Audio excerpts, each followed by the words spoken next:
Hola, ¿qué tal? Buenas noches. Mi nombre es Federico Ayala Ramírez. Soy estudiante de la Universidad Virtual del Estado de Guanajuato. Mi matrícula 2203-2097. Nombre del reto: aplicación práctica de la norma a los contratos mercantiles internacionales. Nombre del módulo: sociedades y contratos mercantiles. De la licenciatura en Derecho. Nombre del asesor educativo: Dr. Alfredo Hernández Pérez. En esta ocasión analizaremos el siguiente caso. El hospital Caminemos Juntos, ubicado en España, celebró un contrato con el laboratorio Collins and Phillips, ubicado en Nueva Zelanda. El objeto del contrato fue la adquisición de una caja de material de uso quirúrgico, 10 camas de hospital, 5 máquinas de oxígeno, una caja de apósitos y banditas adhesivas, que el laboratorio entregaría al hospital. Las negociaciones se hicieron mediante el intercambio de correos electrónicos. El precio pactado de la mercancía fue por la cantidad de 2 millones de pesos y culminó con la firma electrónica del contrato el día 30 de enero del 2020. Se estableció como tiempo máximo de la entrega de mercancía 3 meses. En el mes de junio del 2020, al llegar la mercancía, el personal del hospital revisa la entrega y hace las siguientes anotaciones. Se recibió una caja de material de uso quirúrgico, una caja de abatalenguas y aplicadores, 4 máquinas de oxígeno y el embalaje de 3 de las 10 camas de hospital que estaban defectuosos. Respondiendo a las siguientes preguntas. ¿Qué tipo de contrato mercantil celebró las partes? Se celebró un contrato de compra-venta internacional. Este contrato es un acuerdo legal entre dos partes de los diferentes países para crear y transferir, modificar y exigir derechos y obligaciones.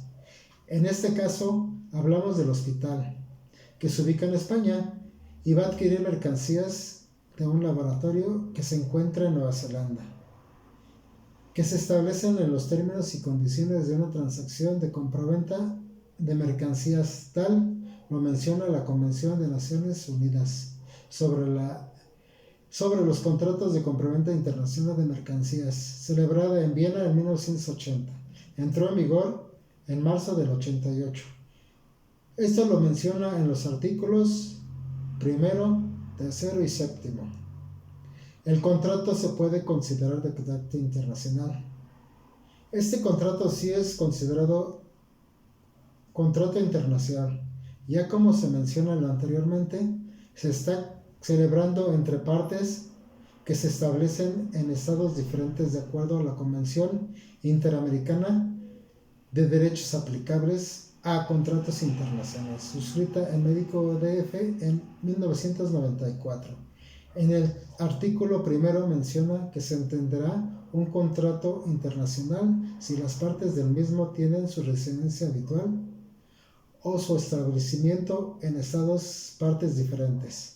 Si el contrato tiene contacto objetivos con más de un estado parte. ¿Qué tipo de contrato internacional celebrado por medio de electrónicos identificados? Podemos encontrar en una contratación electrónica indirecta. Esta contratación o este tipo de contrato de comercio electrónico que se requiere de la entrega física de bienes materiales o prestación presencial a través de adquisición electrónica.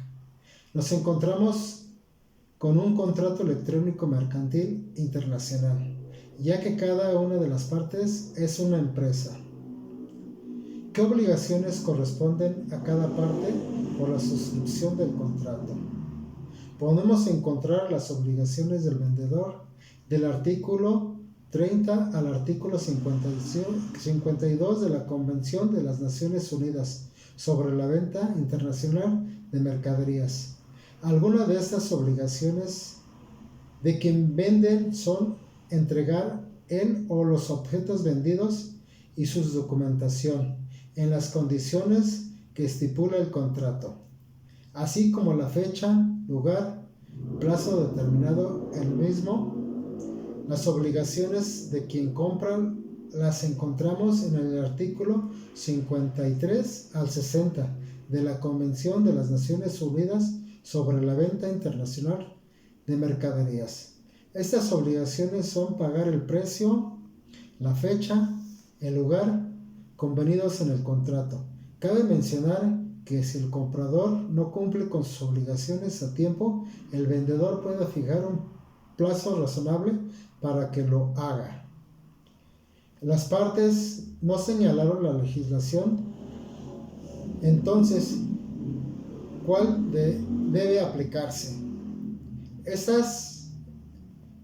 Existen distintos organismos internacionales enfocados en la regulación de los contratos internacionales, como lo son el Convenio sobre la Ley y Obligaciones Contractuales, la Convención de las Naciones Unidas sobre la Venta Internacional de Mercancías, la Convención Interamericana sobre el Derecho Aplicable a los Contratos Internacionales de 1994, los principios del Instituto Internacional para la Unificación del Derecho Privado sobre los Contratos Internacionales de 1994 y la Ley Modelo de la Comisión de las Naciones Unidas para el Derecho Mercantil Internacional sobre el Comercio Electrónico de 1996. No obstante, este caso específico puede aplicarse en la Convención de las Naciones Unidas sobre los contratos de compraventa internacional de mercaderías. Esto si nos apegamos al artículo 1. Considerando que la recepción de la mercancía no fue acorde a lo que se celebró en el contrato, ¿qué opciones crees que tenga el hospital frente al contrato? De acuerdo con la Convención de las Naciones Unidas para la Compraventa Internacional de Mercaderías, que en el artículo 45 establece si el vendedor no cumple con cualquiera de las obligaciones que incumple conforme al contrato o la presente convención, el comprador podrá ejercer los derechos establecidos en los artículos 42 al 52. En este tipo de caso, el laboratorio no está cumpliendo con la entrega de la mercancía al 100%. El comprador podrá exigir la sustitución de las mismas. También el comprador podrá exigir un plazo suplementario para que se haga la entrega al 100% de la mercancía. Y en todo el caso, el comprador podrá exigir una indemnización de acuerdo a los artículos 74 al 77 estipulados que en la misma Convención de las Naciones Unidas para la Compra-Venta e Internacional de las Mercaderías. ¿Qué es que procede la cancelación del contrato?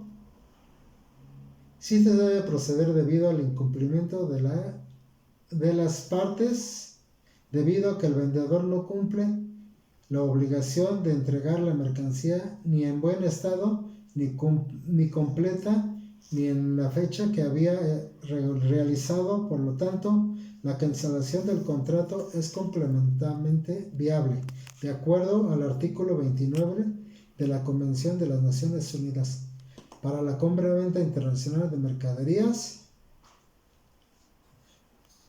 En conclusión, considero que es muy importante anexar algunas de las cláusulas. Podían ser la legislación aplicable al contrato para no tener que recurrir a lo estipulado en la Convención de Viena de 1980.